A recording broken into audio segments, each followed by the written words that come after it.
I am out here bushwhacking through the depths of one of the wildest, craziest ecosystems on the planet.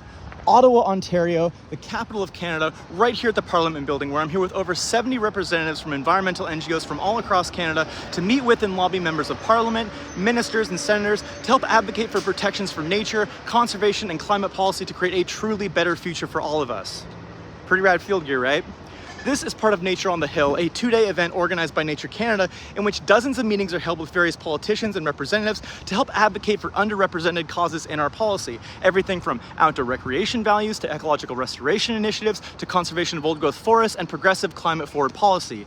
It's a pretty wild experience, and as great and effective as it all can be, it's also quite sobering to see how the scale of these efforts are so easily dwarfed by those of extractive industries. See, everyone who has come here today is volunteering their time to advocate for these values, and in contrast to the few dozen meetings we have set up over these 2 days, extractive industries spend hundreds of millions of dollars every year in lobbying efforts, with the oil and gas industry alone setting up over 1,100 documented meetings here in Ottawa, which comes down to an average of 5 meetings every single working day of the year, where these very well-paid corporate lobbyists work to push policy that suits their agenda to build more pipelines, clear cut more forests, mine more coal, and other extractive activities, despite the overwhelming science showing the long-lasting and often irreversible damage that creates for our lands, waters, and communities, both present and future.